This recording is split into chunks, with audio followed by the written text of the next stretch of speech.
하나님의 은혜와 에스더의 반응이라는 제목으로 5장 전체를 좀 살펴보겠습니다. 에스더서에서 아주 유명한 말씀을 꼽으라고 한다면 에스더가 여러 악조건 속에서도 하나님을 의지하고 믿음으로 용감하게 결단하며 고백했던 4장 16절에 죽으면 죽으리이다 라고 하는 말씀일 것입니다. 그래서 지난주에 제가 살펴보았듯이 에스더가 처음부터 이러한 고백을 할 수 있었던 것은 아니었습니다. 여러 불리한 형편으로 인해서 처음에 그녀는 난색을 표했고 중심을 잡지 못한 채 결단할 수 없었던 것이죠. 하지만 모르드게의 신앙적 권면으로 그녀는 힘을 얻게 되었고 다시 일어나 하나님께서 자신을 왕후의 자리에 앉히셨다는 사실을 묵상하면서 본연의 사명을 감당했던 것입니다. 그래서 우리의 삶에 신앙적 권면을 할 수 있는 사람을 주변에 둔다는 것은 정말 복된 일이고 정말 귀한 일이다. 그러니까 다른 사람이 나에게 신앙적으로 권면하는 것과 또 내가 다른 사람에게 신앙적으로 권면하여 그가 힘을 잃었을 때 일어날 수 있게 된다는 것은 정말 귀한 역할을 우리가 하고 있는 것이다 라고 하는 것을 확인해 볼 수가 있겠죠. 여러분, 서양 철학사의 역사적 과정을 이렇게 보게 되면 중세 철학은 대체로 보편 진리를 추구하는 경향을 띱니다. 보편 진리라고 하는 것은 조금 어려운데요, 큰 우주 속에서 질문을 자꾸 남발하는 것이죠. 그러니까 우주는 무엇인가, 또는 세상은 무엇인가, 또 세상의 인간은 어디로부터 왔고 인간은 무엇을 알 수 있는가라고 하는 큰 거대 담론이라고 보통 표현하는데, 큰 세상에서 질문을 남발하는 그러한 어떤 관점을 갖는 것이 바로 서양 철학사의 중세 철학의 관점이라고 볼 수가 있겠죠. 그런데 19세기, 20세기에 넘어오면서 서양 철학사가 조금 바뀌기 시작을 했어요. 어떤 관점을 갖게 되냐면, 이제는 큰 틀에서의 질문이 아니라 그러니까 인간은 무엇을 알 수 있고 인간은 무엇으로부터 오는가 라고 하는 이런 큰 틀에서 질문이 아니라, 나 개인은 도대체 누구인가? 나라고 하는 개인은 이 인생의 삶 가운데 어떤 가치를 띠고 있는가? 나는 누구이며 나는 어디로부터 왔는가라고 하는 개인의 실존의 문제에서 이제 집중을 하게 되는 것이죠. 그래서 제가 이렇게 서양 철학사를 공부하다 보니까 오늘 말씀의 에스더서를 이제 빗대어서 설명을 해 드릴 수가 있게 되는 것이죠. 에스더서를 빗대어 설명해 보면 나를 이 자리에 두신 이유가 무엇일까라는 질문이 드는 겁니다. 왕후의 위치에 오른 것이 나 개인을 위한 것이 아니라 하나님의 영광을 위한 것임을 깨달았던 사람이 에스더다라고 할 수가 있겠죠. 그래서 자신의 실존에 대한 가치를 하나님 안에서 해석하는 그런 믿음을 가졌다고 볼 수가 있습니다. 그렇게 한 인간이 하나님의 은혜 안에서 자신의 실존을 깨달아가면서 사명을 감당해 갔던 것이죠. 그래서 여러분들이 일어날 수 있는 비결이 뭐냐면, 나 개인은 도대체 누구이며 나 개인은 어떤 의미가 있고 어떤 가치가 있는 인생을 사는가, 이걸 하나님 안에서 발견할 때 일어날 수가 있습니다. 하나님 안에서 그 의미를 찾을 때 우리 인생이 올바로 보일 수가 있게 되는 것이겠죠. 에스더가 용감하게 고백한 죽으면 죽으리이다 라는 고백에는 두 가지 의미가 담겨 있다고 해요. 하나는 의를 행하는 것이 곧 생명이라는 뜻입니다. 자신이 선택하는 이 길은 사실 목숨을 걸어야 하는 아주 위험한 길이지만 하나님의 관점으로 보게 되면 이 길은 생명의 길이요 죽음의 길이 아니라는 사실입니다. 또 다른 하나는 사람에게 죽음은 사람마다 당하는 것이요 가는 길이라는 뜻입니다. 만일 내가 죽는 그 시점이 지금이라면 나는 기꺼이 죽음을 당하겠다라는 의미입니다. 이것은 죽음 앞에서 평안한 마음을 가지겠다라고 하는 뜻입니다. 자신의 죽음은 하나님께서 책임져 주실 일이니 오직 하나님의 손에 있다는 사실을 분명하게 고백하고 있습니다.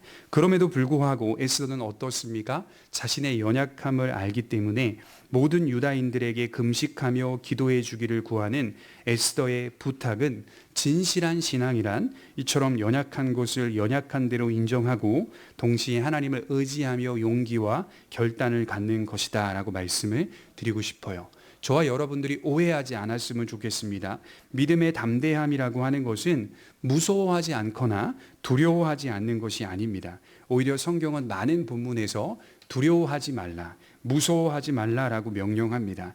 이것은 우리의 두려움과 불안, 절망 가운데 그리스도의 평안을 주시겠다라고 하는 미래의 약속이라는 것을 볼 수가 있죠. 누가복음 1장 50절에 보면 마리아의 찬가가 나오는데 거기서 이런 말씀이 주어집니다. 긍휼하심이, 하나님의 긍휼하심이 두려워하는 모든 자에게 대대로 이르리는도다. 복음을 믿고 만난다는 것은 죄를 사할 뿐 아니라 하나님의 긍휼이 두려워하는 자에게 대대에 미치는 것을 경험하는 역사입니다. 나의 두려움을 하나님의 긍휼하심으로 바꾸신다는 것입니다. 이런 나를 불쌍히 여기시는 하나님의 사랑과 은혜를 삶 가운데서 경험하며 나라는 개인이 나의 실존의 문제를 극복해 가는 것입니다. 그래서 저도 두렵고 무섭고 또 굉장히 이제 담대하지 못하고 연약할 때에는 항상 제일 먼저 나오는 기도는 하나님 저를 긍휼히 여겨 주십시오. 저를 불쌍히 여겨 주십시오. 이렇게 먼저 기도가 나오거든요. 그것이 그런 기도를 통하여서 하나님 앞에 저의 부족함과 연약함을 고백하게 되고 저의 두려움과 무서움이 하나님의 크신 긍휼로 하여금 다시 회복되는 일들이 작게는 크게는 계속 저희 삶 가운데 일어나는 일인 것 같습니다. 우리가 가지고 있는 불안과 두려움이라는 정서는 지극히 정상적인 것이라고 말합니다. 오히려 우리는 이것을 솔직하게 인정하면서 하나님 안에 그것을 극복해 가야 한다고 말씀을 드리는 겁니다. 그것은 오직 하나님을 철저히 의지하는 것밖에는 없다라고 하는 사실이 에스더서 전체에서 우리에게 주는 핵심적인 교훈입니다. 제가 어릴 적에 담력 훈련을 한 적이 있는데요.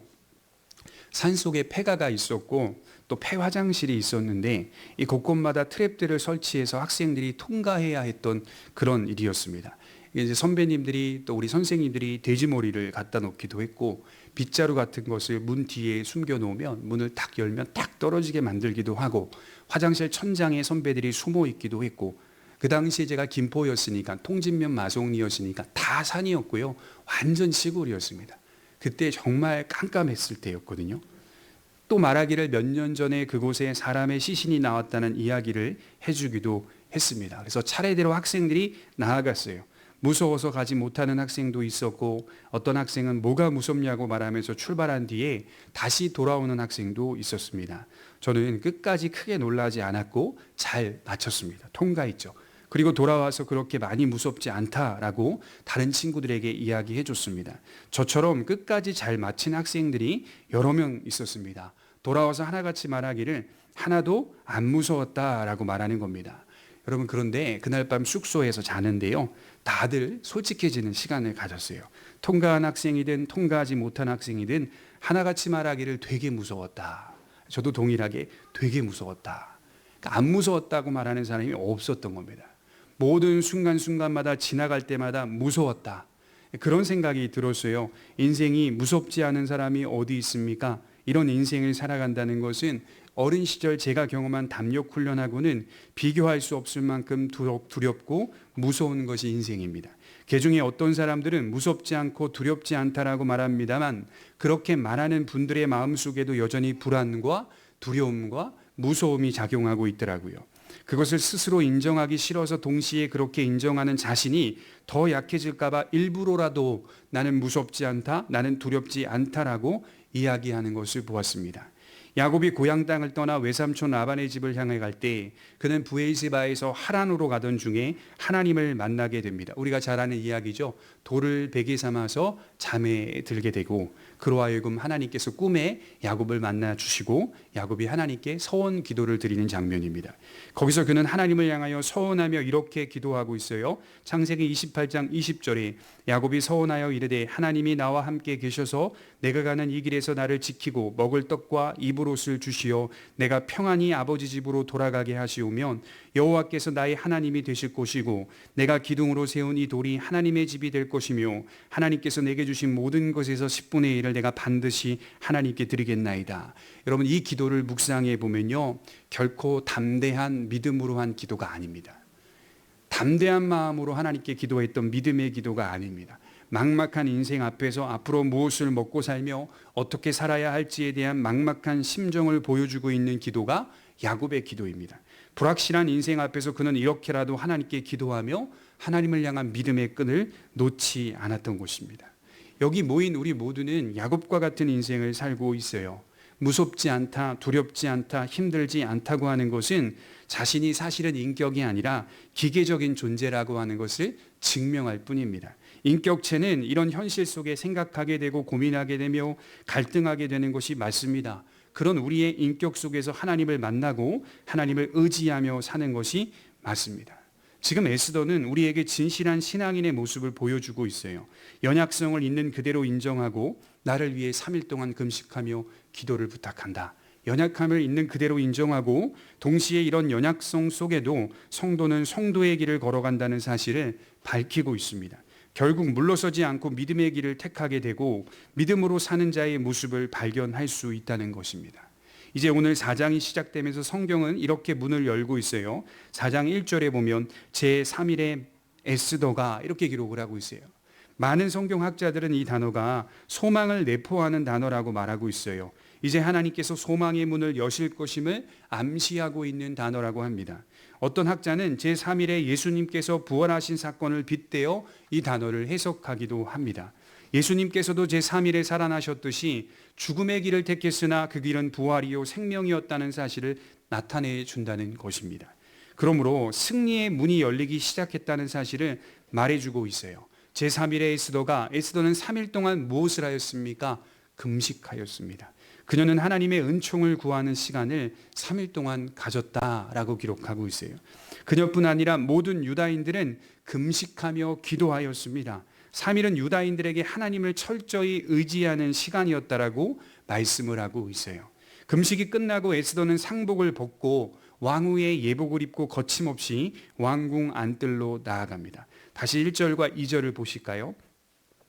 제3일에 에스더가 왕후의 예복을 입고 왕궁 안뜰 곧 어전 맞은편에 서니 왕이 어전에서 전문을 대하여 왕자에 앉았다가 왕후 에스더가 뜰에 선 것을 본즉 매우 사랑스러움으로 손에 잡았던 금규를 그에게 내미니 에스더가 가까이 가서 금규 끝을 만진지라. 이미 에스더에 대한 왕의 애정은 식은 상태였습니다. 모든 것이 불리한 형편이었지만 그녀는 금식이 끝난 날 왕 앞에 서게 됩니다. 어떻게 보면 금식을 했기 때문에 물도 마시지 않았습니다. 얼굴도 좋아 보이지는 않았을 것입니다.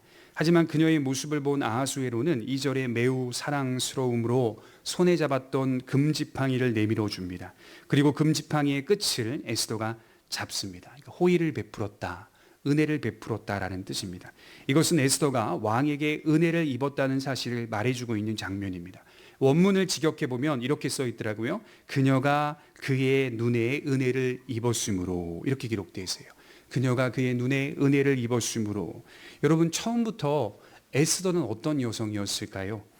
이 여자는 다른 이들의 눈에 은혜를 많이 입는 여자로 기록되고 있습니다. 그녀가 왕후가 되기까지 어떤 일들이 있었나요? 1장 9절에 보면 헤게가 이 처녀를 좋게 보고 은혜를 베풀어. 1장 15절에 보면 모든 보는 자들에게 사랑을 받더라. 에스더라는 여성은 다른 이들의 눈에 은혜를 입는 여자였습니다. 그녀가 잘나서가 아니라, 그녀가 훌륭해서가 아니라 그냥 그녀는 다른 사람들의 눈에 은혜를 입는 여자였습니다. 보통 이제 여성들은요, 이제 여성들이 여성들끼리 모이게 되면 이제 보통은 나보다 예쁘다고 느껴지는 여성을 보면 좋아하지 않는다고 해요. 시기가 나고 미움이 생긴다고 해요. 많은 여성들을 수산성에 불러서 그 안에서 왕후를 뽑는 과정을 거칠 때 에스더가 모든 사람들에게 사랑을 받았더라라고 하는 이 표현은 이건 하나님의 역사가 아니고서는 이렇게 기록될 수도 없고 이렇게 인도를 받을 수도 없는 상황이었습니다. 그만큼 에스더는 모든 사람들에게 은혜를 입고 있는 여성으로 처음부터 출발을 합니다. 하나님은 진실한 믿음을 가진 에스더를 그렇게 보살피면서 인도해 주고 계셨던 겁니다. 천사가 마리아에게 찾아와 처음 던진 말이 무엇입니까? 은혜를 받은 자여 평안할지어다 주께서 너와 함께 하심이라. 그렇게 시작을 하거든요. 가브리엘 천사가. 은혜를 입은 자들의 모습이 많이 성경에서 발견이 됩니다. 하나님께 은혜를 입었다는 것은 이처럼 다른 사람들에게도 은총을 얻는 모습으로 나타나기도 한다는 것입니다. 저와 여러분들이 진실하고 겸손한 믿음으로 선다면 은혜를 입은 자가 맞습니다. 은혜를 입은 자의 삶을 하나님은 이처럼 다른 사람들에게도 은혜를 입게 하시는 방식으로도 우리를 인도할 수 있다는 사실을 믿으셨으면 좋겠어요. 여러분, 우리에게는 책임만 있지 않아요. 고달픈 십자가, 무거운 십자가만 있는 게 아닙니다. 미묘하게 들어와 있는 하나님의 섭리와 하나님의 돌보심이 있습니다. 이게 기쁜 겁니다. 그러니까 예수님의 길을 걸어가려고 정신을 차리고 좁은 길을 걸어가려고 순종하며 나아가는 것은 자기를 부인하고 자기 십자가를 지는 길이기 때문에 결코 쉬운 길은 아니지만 그 길 가운데 만나는 기쁨이 포함되어 있다는 것 때문에 결코 우리의 신앙생활에 고달픈 십자가와 무거운 십자가만이 있는 것은 아니다. 이처럼 에스더처럼 다른 사람들에게 은총을 입는 하나님의 놀라운 역사가 섭리 가운데 들어와 있기 때문에 우리는 그것으로 인하여 하나님의 살아계심을 매 순간 만날 수 있게 되는 것입니다. 이 사실을 우리가 믿기 때문에 하나님께서 우리를 인도하신다는 것이 강요나 강제가 아니라 진리와 사랑 그리고 자유 속에서 이루어 가신다는 사실을 깨닫게 되는 겁니다. 에스더를 보면서 또 다른 식으로 표현해 보자면 하나님께서 왕의 마음을 바꾸셨다고 말씀을 드릴 수가 있습니다. 솔로몬이 인생을 살면서 경험한 사실들을 명언으로 남긴 책이 잠언인데요. 잠언 21장 1절에 보면 왕의 마음이 여호와의 손에 있음이 마치 봇물과 같아서 그가 임의로 인도하시느니라. 이 통치자의 마음, 사람의 마음이 사실은 여호와의 손에 있다는 것을 솔로몬이 경험했다라고 하는 겁니다. 불가능한 것 같으나 사람의 마음을 움직이셔서 은총을 얻게 하신 일들을 솔로몬이 경험한 것을 기록한 겁니다. 보시면 마치 봇물과 같아서 이게 무슨 뜻이냐면 흐르는 물줄기와 같아서, 그래서 사람의 마음은 고정되어 있지 않아요. 사람의 마음은 항상 흐르는 물줄기와 같습니다. 하나님은 그 마음을 사용하셔서 선하신 방향대로 이끄신다는 것을 말해주고 있습니다. 그래서 임의로 인도하신다는 것은 당신의 마음대로 이끄신다는 뜻입니다. 여러분, 우리는 잘 알고 있죠. 인간에게는 뭐가 있습니까? 자유의지가 있어요. 이 자유의지는 결코 침해받지 않습니다. 하지만 침해받지 않는다고 해서 인간이 모든 것을 마음대로 할 수 있다는 뜻은 아닙니다. 하나님은 신비하게 우리의 자유를 침해하지 않으시면서 당신의 뜻대로 우리의 마음을 움직이십니다. 이것이 바로 우리의 이성으로 이해되지 못하는 영역이다라고 성경은 말하고 있어요. 이제 왕의 은혜를 입은 에스더는 어떻게 반응을 하고 있을까요? 매우 사랑스러워 보이는 에스더를 향해 왕은 3절에 보시면 그대의 소청이 무엇이며 요구가 무엇이냐, 나라의 절반이라도 그대에게 주겠노라 라고 말하고 있습니다. 어떻게 생각할 수 있습니까? 환경의 문이 열린 거예요. 에스더의 입장에서 아주 좋은 기회이며 이것을 호조건이라고 말할 수가 있습니다.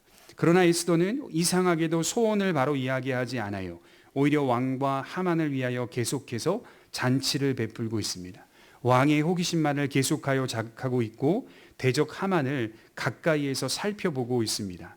왜 이렇게 하는지에 대해서는 정확하게 알 수 없지만 분명한 것은 에스더의 신중함이었다고 말할 수가 있습니다. 그래서 제가 구분해 보니까 이 세 가지 단계가 있어요. 에스더가 첫 번째로는 기도로 준비하는 단계를 볼 수가 있고, 두 번째로는 서두르지 않는 에스더의 모습을 볼 수가 있고, 세 번째로는 서서히 문제에 접근하는 모습을 볼 수가 있습니다.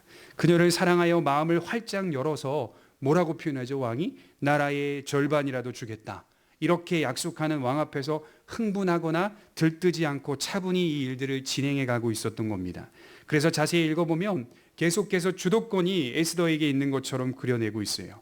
결정권자가 왕이기 때문에 주도권이 왕에게 있는 것 같으나 사실은 에스더가 왕과 하만의 마음을 움직이고 있었던 것입니다. 그래서 에스더에게 왕과 하만이 끌려다니고 있는 겁니다. 끌려다니고 있어요. 하나님께서 에스더에게 주신 지혜요, 하나님께서 에스더를 돕고 계셨다는 것을 보여주고 있는 대목입니다. 그래서 우리가 깨닫는 사실은 환경이 아무리 좋아 보이더라도 하나님이 주신 지혜와 때를 분별하는 것은 여전히 우리의 몫이고 신중함으로 접근해야 된다는 겁니다. 환경이 수월해 보여서 이것은 분명 하나님이 열어주신 길이라고 생각할 수도 있겠지만 에스더는 한 번 더 진지하게 심사숙고하며 일을 전개해 가고 있어요. 그래서 수월해 보이는 환경이 있더라도 우리 그리스도인들은 한 번 더 진지하게 생각할 수 있는 지혜가 있어야 합니다. 열린 환경 앞에서 지나치게 교만해서도 안 되고, 하나님 내 편이시다 지나치게 교만해서도 안 되고, 지나치게 들떠서도 안 되며 지나치게 흥분해서도 안 됩니다. 오히려 더 진지하게 겸손히 하나님의 뜻을 구하는 태도가 필요한 것입니다. 여러분, 다윗이 사울을 피하여 도망을 다닐 때 다윗을 쫓던 사울이 배변 행위를 하기 위해서 동굴 깊숙이 들어온 적이 있었습니다. 그때 다윗의 부하들은 사울을 처치할 기회라고 말하며 이것은 하나님께서 열어주신 환경이라고 고백하고 있습니다. 사무엘상 24장 4절에 보면 다윗의 사람들이 이르되 보소서 여호와께서 당신에게 이르시기를 내가 원수를 내 손에 넘기리니 내 생각에 좋은 대로 그에게 행하라 하시더니, 마치 하나님의 계시를 다윗에게 전달해 주고 있는 다윗의 사람들을 보게 되죠. 여호와께서 당신에게 말씀하셨습니다. 원수를 당신의 손에 붙이셨다 하셨으니 죽이십시오. 오늘이 바로 그날입니다 라고 표현을 하고 있어요. 그러나 다윗은 진지하게 한 번 더 생각하며 여호와의 기름 부음 받은 자를 치는 것은 가당치 않다라고 거절합니다. 오히려 사울의 겉옷자락을 벤 것에 대해 양심의 가책을 느낍니다. 그래서 본문에 보면 양심에 찔려, 그 옷자락 조금 벤 것 가지고 다윗이 양심에 찔려 이렇게 기록하고 있어요. 이처럼 환경의 문이 열린 것 같은 순간이었으나 그 기회를 이용하는 것이 하나님의 뜻에 어긋난다고 보았던 겁니다. 상당히 진지한 신앙의 태도를 가졌다고 볼 수가 있습니다. 대개 우리는 모든 신앙들의 모습들을 보게 되면 이런 열린 환경 앞에서 하나님을 고백하며 주께서 여신 길이라고 금방 그렇게 답을 찾습니다. 또 그렇게 생각하는 경향을 보입니다. 사무엘상 26장 7절에 보면 비슷한 기회가 한 번 더 찾아오는데 이때는 사울이 거의 무방비 상태로 부하들 사이에서 깊은 잠에 빠져 있습니다. 아비새가 뭐라고 말하냐면 다윗에게 하나님께서 이 상황을 활짝 열어주셨다고 말하며 두 번 찌를 필요 없이 한 번만 찔러도 이길 것입니다. 역시 이때도 초심을 잃지 않고 다윗은 이 일이 하나님이 보시기에 옳지 않다고 여기며 사울을 해치지 않도록 조처합니다. 여러분, 이때 아비새라고 하는 장군이 다윗에게 뭐라고 말하는지 아십니까?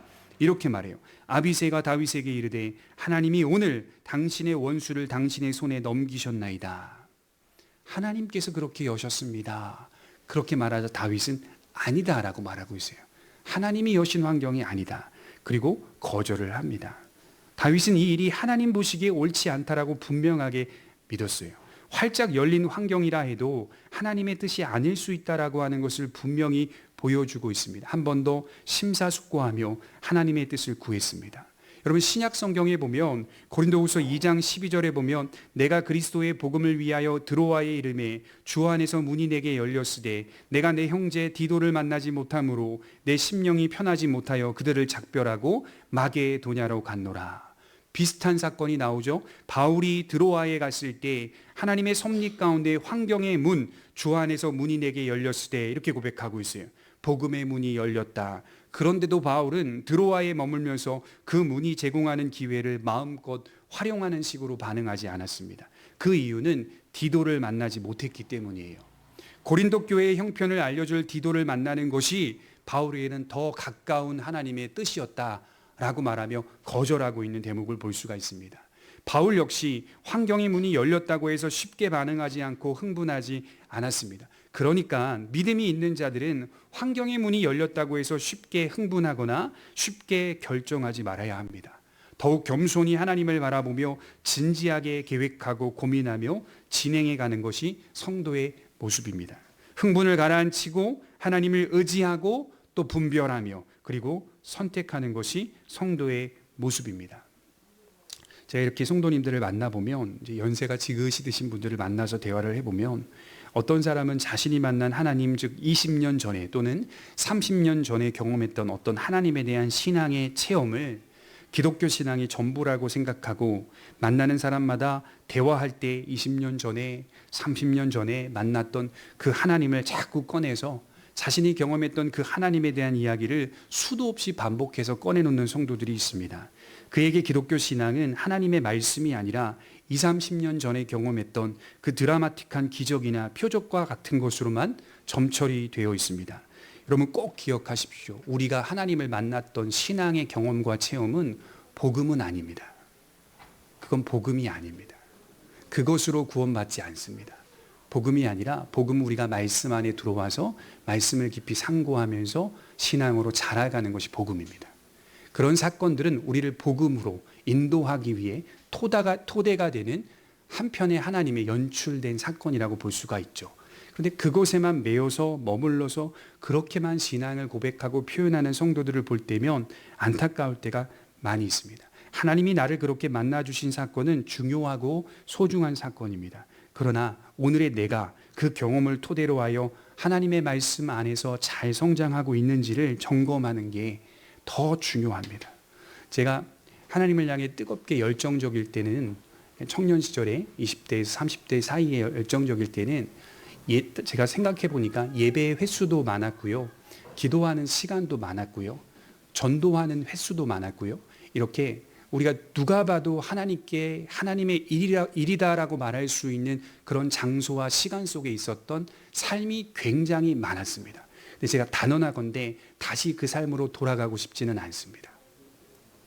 그 삶이 있었지만, 소중했지만 그때보다는 지금이 훨씬 좋습니다. 저는 그래요. 그렇게 많은 시간, 많은 횟수로 모였던 시간보다 지금 제가 하나님의 말씀 앞에 잠잠히 조용히 은혜를 구하면서 뜻을 찾고 답을 얻어가는 이 시간들이 저에게는 훨씬 은혜가 깊고 좋습니다. 그리고 중요한 건 말할 게 많습니다. 지금이 오히려 제가 말할 게 많아요. 그때는 열정만 있었지 말할 게 없었습니다. 이렇게 하면 이렇게 해주신대, 이거밖에 없었습니다. 지금은 여러 실패와 성공과 고민과 갈등들을 종합해서 설명해 줄 수 있는 신앙의 모습으로 자라가고 있다는 사실은 분명합니다. 그것이 점진적일지 몰라도 그때로 돌아가고 싶은 마음은 추호도 없습니다. 이 말씀을 드리는 이유는 뭐냐면, 우리가 열정적으로 하나님께 많이 모이고 또 많은 횟수로 다가와 많이 기도하는 거 중요하고 소중하지만, 그것은 우리를 자라게 하시는 하나님의 하나의 방편이 되는 것이지, 그것을 통하여 우리가 말씀 안에서 생각하지 못하고 고민하지 못하고 그 안에서 인생의 참뜻을 발견하지 못한다면, 그것은 바로 가는 신앙인의 모습이 아니라 형식에 젖어서 그것으로 인하여 내가 만족하는 신앙의 모습을 갖는 겁니다. 그것으로 인하여 만족하는. 골로새서 1장 10절에 보면 하나님을 아는 것에 자라게 하시고, 여러분 우리가 성숙하고 있다는 증거가 뭔지 아십니까? 많이 모이세요, 이게 아닙니다. 하나님을 아는 것에 내가 내 인생 가운데 자라고 있는가. 아까 제가 처음에 말씀을 드렸듯이 이제는 서양 철학의 관점이 개인의 실존으로 들어와 버렸다 그랬죠. 내 개인이 과연 이 인생 속에 어떤 존재와 가치를 갖고 있는지로 들어와 버렸거든요. 이걸 성도는 하나님 안에서 발견하는 사람들이거든요. 그 안에서 하나님의 뜻을 찾고 하나님의 은혜를 구하며 하나님께 감사하며 살아가는 성도의 모습, 그리고 내가 하나님을 조금 더 바로 알아가고 있는 것을 경험하면서 거기서 주어지는 기쁨이 하나님을 아는 것에 자라게 하시는 기쁨이다라고 말씀을 드리는 겁니다. 에스더의 지혜와 신중함은 바로 이런 부분들을 우리에게 이야기하고 있는 거예요. 열려있는 환경이라고 해서 하나님이 다 열어주셨다 함부로 말하지 않고, 한 번도 심사숙고하면서 하나님의 때를 바라보며 기도하며 의지하며 나아가는 것, 이것을 통하여 왕의 호기심을 더욱 자극시켰습니다. 하지만 에스더는 결과를 하나님의 손에 맡기며 차분히 일을 진행해 갔던 겁니다. 반면에 하만은 어떻습니까? 하만 역시 모든 환경이 자신의 뜻대로 되고 있다고 여깁니다. 재밌죠? 에스더는 에스더대로 환경이 열렸다라고 생각하고 있고요, 하만은 하만대로 활짝 환경이 열려 있다라고 생각하며 이야기가 전개되고 있는 거예요. 하만 역시 환경이 활짝 열린 것으로 이해합니다. 자기의 소원대로 자기의 뜻대로 되고 있기 때문에 기뻐하며 흥분을 감추지 못해요. 그래서 5장 11절을 보시면 이렇게 기록되어 있어요. 자기의 큰 영광과 부요라는 뜻입니다.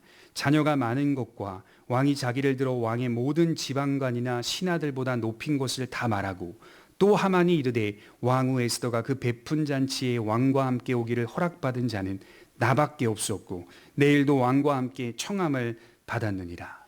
정말 심리학적으로 보면 성인아이죠. 성인아이. 어른이긴 하지만 그의 심리 상태는 어린이에 불과한 상태. 어떻게 확인할 수 있습니까? 자랑거리가 되지 못하는 자랑을 하고 있는 거예요. 물질에 대한 자랑을 하고 있습니다. 자기의 큰 영광과 부함의 영광을 나타내고 있어요. 그리고 많은 자녀에 대한 자랑을 하고 있어요. 자녀가 많은 것과, 실제로 9장 13절에 보면 하만의 10명의 아들이 있었다라고 기록을 하고 있어요. 여러분 고대 국가에서는 아들을 많이 낳은 가정이 신의 축복을 받은 가정이라고 하여서 왕이 그런 가정에게 표창을 하기까지 한다고 합니다. 그리고 높은 관직을 자랑합니다. 마지막으로 가장 높은 자에게 초대받았다는 사실에 대해서 자랑을 하고 있습니다. 이건 다 사실은 자랑거리가 되지 못하는 자랑입니다. 만일 그리스도인들이 이런 자랑을 좋아하거나 이런 자랑을 쫓고 있다면 스스로를 좀 돌아보셔야 돼요.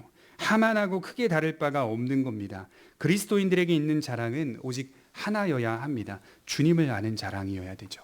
우리 예레미야 9장 23절입니다. 같이 한번 읽겠습니다. 예레미야 9장 23절입니다.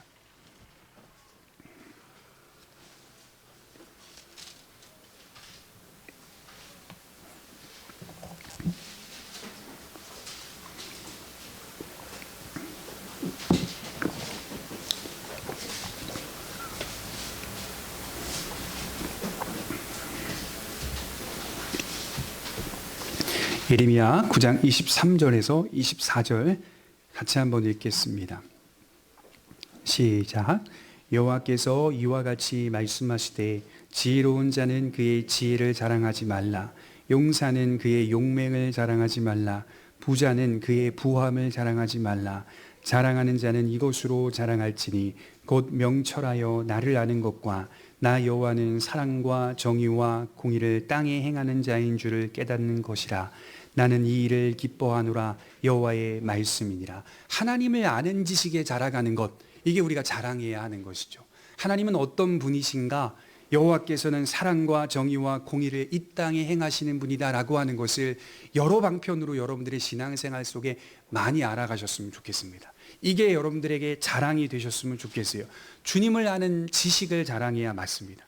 바울은 그 모든 것을 갖추고 있는 사람이었으나 자신의 배경은 그리스도를 아는 지식으로 비교할 때 배설물과 같은 것임을 고백합니다. 또한 모든 것을 해로 여김은 내 주 그리스도 예수를 아는 지식이 가장 고상하기 때문이라. 내가 그를 위하여 모든 것을 잃어버리고 배설물로 여김은 그리스도를 얻고. 오해하시면 안 돼요. 바울이 자기가 가지고 있던 자산이나 배경이나 학력이 배설물로 여겨진다라는 말이 필요 없다, 소용없다, 이런 뜻이 아니라 그리스도 예수를 아는 지식에 이르기 위해 사용될 뿐이다 라는 뜻입니다. 그러니까 모든 지식의 해답은, 나의 모든 물질의 해답은 그리스도를 아는 것이다 라고 말하는 거예요.